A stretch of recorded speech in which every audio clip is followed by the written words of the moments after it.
Shalom, saudaraku yang dikasihi oleh Tuhan. Apa kabar untuk kita semuanya?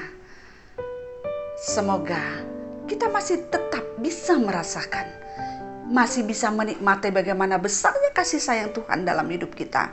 Sehingga sampai pada saat ini, Dia masih memperkenankan kita untuk mendengarkan firman-Nya dan menaikkan syafaat kita kepadanya.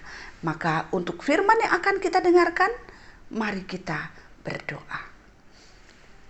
Terima kasih ya Tuhan atas kasih, karunia dan berkat Tuhan untuk kesempatan yang indah ini.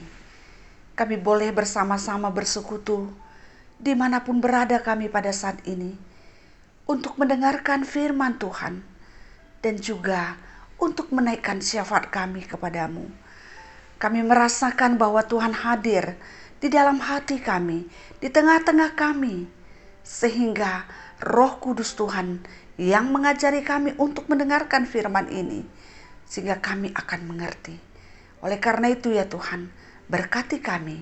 Kami percayakan waktu ini dan kesempatan ini di dalam tangan pengasihan-Mu. Di dalam nama Yesus kami berdoa. Amin. Saudaraku yang dikasihi oleh Tuhan, firman-Nya yang kita dengarkan pada hari ini terambil dari kitab 2 Tawarikh 21 ayat 12 sampai dengan ayat yang ke-14. Demikian bunyinya.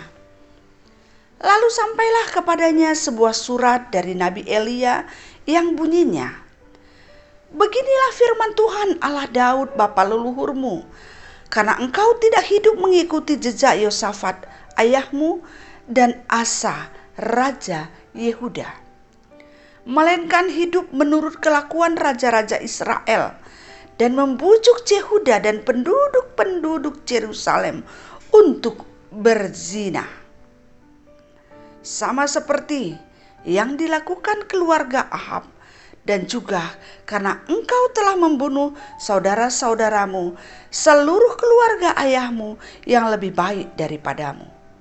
Maka Tuhan akan mendatangkan tulah besar atas rakyatmu, anak-anakmu, istri-istrimu, dan atas semua harta milikmu. Saudaraku yang dikasihi oleh Tuhan, apa yang kita lihat ini adalah sebuah perjalanan bangsa Yehuda atas kepemimpinan Raja Yoram, anak dari Yosafat. Apa yang dilakukannya sebagai raja? Dia tidak mengikuti jejak ayahnya Yosafat, yang mana ayahnya membawa bangsa ini untuk takut akan Tuhan, setia kepada Tuhan, menyembah Tuhan di dalam kehidupannya. Tapi Yoram membawa Yehuda dan penduduk Yerusalem untuk berzina. Bahkan apa yang dilakukan oleh Yoram, dia mempunyai 3 orang saudara. Maka dia membunuh saudaranya ketiga-tiganya. Padahal Tuhan mengatakan bahwa biar mereka lebih baik dari Yoram. Hanya yang menjadi pertanyaan adalah, mengapa Yoram yang menjadi raja? Karena dia adalah anak yang paling tua. Saudaraku yang dikasihi oleh Tuhan, atas kejahatan, atas kebusukan, atas dosa yang dilakukan oleh Yoram, sehingga Tuhan menyuruh Nabi Elia menulis surat kepada Raja Yoram dan mengatakan hal yang demikian, bahwa bagaimana besarnya, bagaimana dosa-dosa yang dilakukan oleh Yoram, dan Tuhan menyatakan melalui surat ini bahwa dia bukan lebih baik dari saudara-saudaranya yang dia bunuh. Dan dinyatakan juga kepadanya bagaimana perbuatannya yang mengajak rakyatnya untuk berzina. Dan dia mengikuti kehidupan orang Israel dan Raja Ahab. Tuhan tidak memandang baik hal yang dia lakukan ini.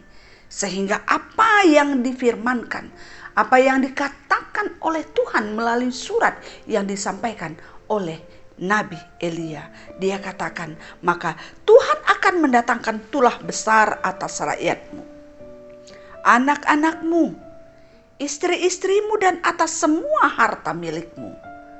Saudaraku yang dikasihi oleh Tuhan, ternyata dalam kehidupan sebagai anak-anak Tuhan, Tuhan ingin selalu kita setia. Tuhan ingin selalu kita setia kepadanya. Kita tidak melakukan kejahatan, apalagi dengan mengajak orang semua untuk melakukan yang jahat. Terlebih-lebih sebagai seorang raja, seharusnya dia memimpin dengan bijaksana. Dia seharusnya memimpin dan membawa rakyatnya untuk mengenal Tuhan, untuk menyembah Tuhan, untuk menghapuskan semua yang bentuknya kejahatan di tengah-tengah bangsanya. Tapi apa yang kita lihat? Bahwa Raja Yoram tidak menghiraukan kehendak Tuhan. Yang dia lakukan adalah ketika ayahnya meninggal, dia menjadi raja. Karena dia menjadi raja, dia merasa dia berkuasa dan melakukan apa yang dia sukai.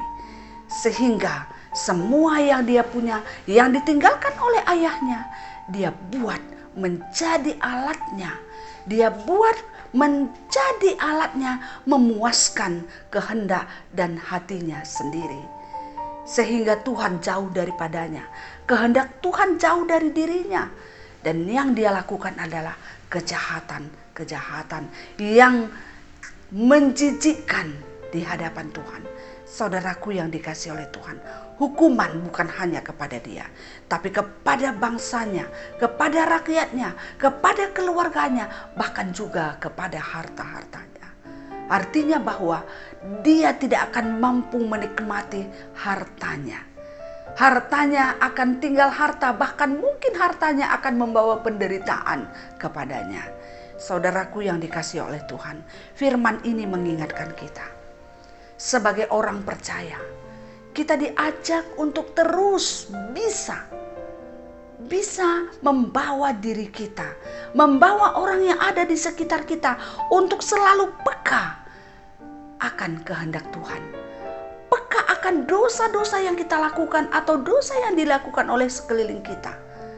Dan kita bisa atas kepekaan itu menentukan, membawa hidup kita dan orang yang ada di sekitar kita untuk tetap hidup sebagai anak-anak Tuhan, melakukan kehendaknya. Jadi artinya bahwa jangan biarkan hidup kita hanya berjalan dan berlalu begitu saja.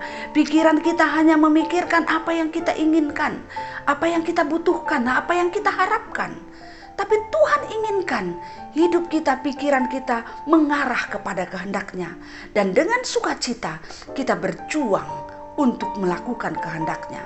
Membawa diri kita hidup seturut kehendak Tuhan. Dan juga membawa lingkungan kita, termasuk keluarga kita, saudara-saudara kita, untuk membawa hidup seturut dengan kehendak Tuhan. Artinya Tuhan tetap inginkan hidup kita menjadi saksinya yang hidup. Dan juga membawa orang menjadi saksi hidup yang hidup di hadapan Tuhan. Saudaraku yang dikasihi oleh Tuhan, ketika kita melakukan kejahatan, ketika hidup kita tidak seturut dengan kehendak Tuhan, apalagi kita membawa orang untuk melakukan kejahatan, maka Tuhan akan menghukum kita. Tuhan akan menghukum kita. Yang dia katakan di sini, Yosafat juga dihukum, anak-anaknya, keluarganya, istrinya, harta-hartanya. Demikian juga halnya kita. Jangan pernah merasakan bahwa kita yang berdosa, hanya kita yang akan kena hukum, tapi bisa berdampak kepada yang lain. Sebagaimana Yosafat, rakyatnya juga mendapat hukuman. Jadi artinya rakyatnya tidak mendapatkan kesejahteraan dan kebahagiaan karena apa yang dia lakukan. Karena besar sekali pengaruh pemimpin terhadap rakyatnya. Demikian juga dalam hidup kita. Jangan pernah mengatakan bahwa perbuatan salah kita hanya berdampak kepada kita, tapi ada dampaknya kepada orang-orang yang dekat dengan kita. Oleh karena itu, sayangilah semua orang yang dekat dengan kita. Bawalah diri kita, bawalah keluarga kita, bawalah orang yang ada di sekitar kita untuk setia kepada Tuhan. Dan juga bawalah harta-harta kita, apa yang kita miliki, untuk boleh kita bisa nikmati. Sehingga melalui apa yang kita miliki, kita akan bahagia, nama Tuhan dipermuliakan. Jadi artinya jangan sampai karena kejahatan kita membuat harta kita, milik kita, apa yang kita punya menjadi alat Tuhan untuk mendatangkan penderitaan dalam hidup kita.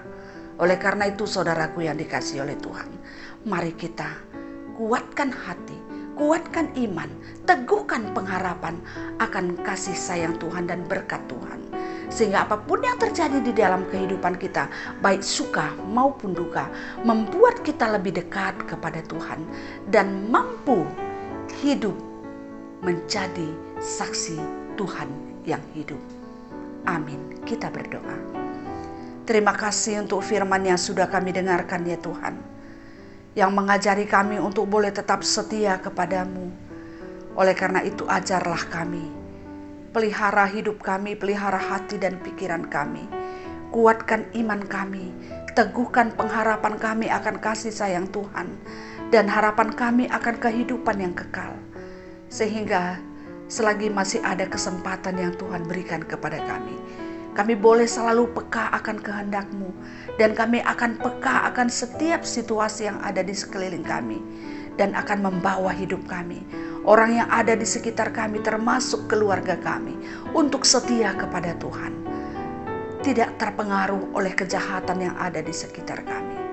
Ajar kami ya Tuhan untuk mampu hidup menjadi anak Tuhan yang setia. Terima kasih ya Tuhan untuk firman yang sudah kami dengarkan.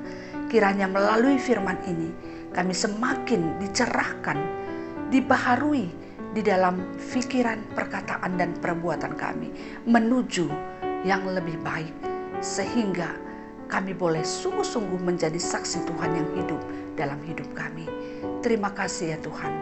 Kiranya firman ini menambahkan sukacita kami untuk melakukan kehendak Tuhan. Dan pada saat ini juga kami berdoa untuk kehidupan kami semuanya. Kami tahu kami punya banyak dosa. Kami mempunyai banyak kelemahan di dalam hidup kami. Ampuni kami ya Tuhan, dan ajar kami untuk selalu merasakan bagaimana Tuhan mengasihi kami, sehingga dalam setiap aspek kehidupan kami selalu mengandalkan Tuhan. Dan pada saat ini juga kami berdoa untuk semua kami yang mendengarkan firman Tuhan.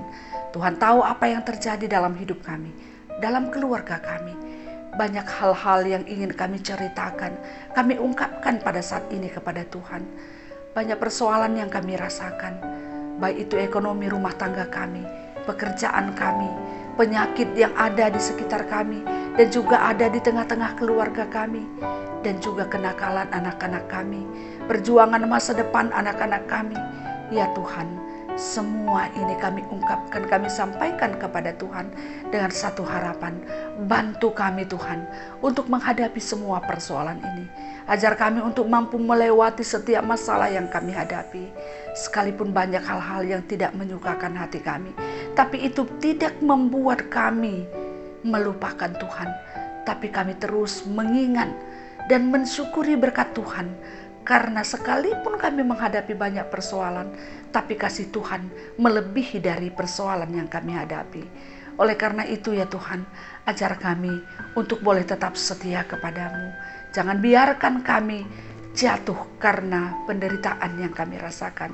Dan yakinkan kami ya Tuhan, bahwa penyertaan Tuhan akan melampaui setiap apapun yang terjadi dalam hidup kami, yang akan membawa kami ke dalam kehidupan yang damai sejahtera di tengah-tengah pergumulan yang ada. Terima kasih ya Tuhan, berkatilah setiap orang yang pada saat ini mengalami sakit penyakit, yang pada saat ini dalam proses pemulihan kesehatannya, yang pada saat ini menderita karena penyakit yang sudah bertahun-tahun, beberapa waktu lamanya. Tuhan kuatkan hati mereka, Tuhan jamah tubuhnya, sembuhkan dia, sehingga kesehatan yang sempurna akan menjadi miliknya, akan dia dapatkan dan dia rasakan yang datangnya dari Tuhan. Terima kasih ya Tuhan, berkati kami dalam setiap usaha yang kami lakukan. Biarlah Tuhan menambahkan hikmat kepintaran, sehingga setiap usaha yang kami kerjakan, Tuhan memberikan keberhasilan. Perkenankan kami ya Tuhan untuk menikmati kuasa dan anugerah-Mu di dalam hidup kami, sehingga kami akan lebih mampu lagi untuk merasakannya, untuk menikmatinya, mempergunakannya seturut dengan kehendak Tuhan. Berkati semua anak-anak kami ya Tuhan, berkati masa depan anak-anak kami. Jadikan anak-anak kami menjadi anak yang takut akan Tuhan.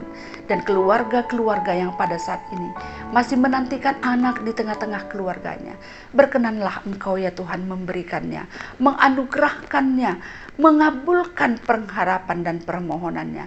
Tuhan berikan, Tuhan jauhkan semua penghalang yang ada dalam dirinya untuk mendapatkan anak, sehingga mereka akan berbahagia. Terkhusus keluarga saudara kami Ila Yasina, Tuhan anugerahkan anak di tengah-tengah keluarganya.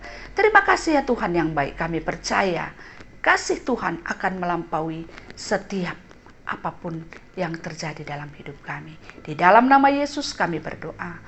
Amin.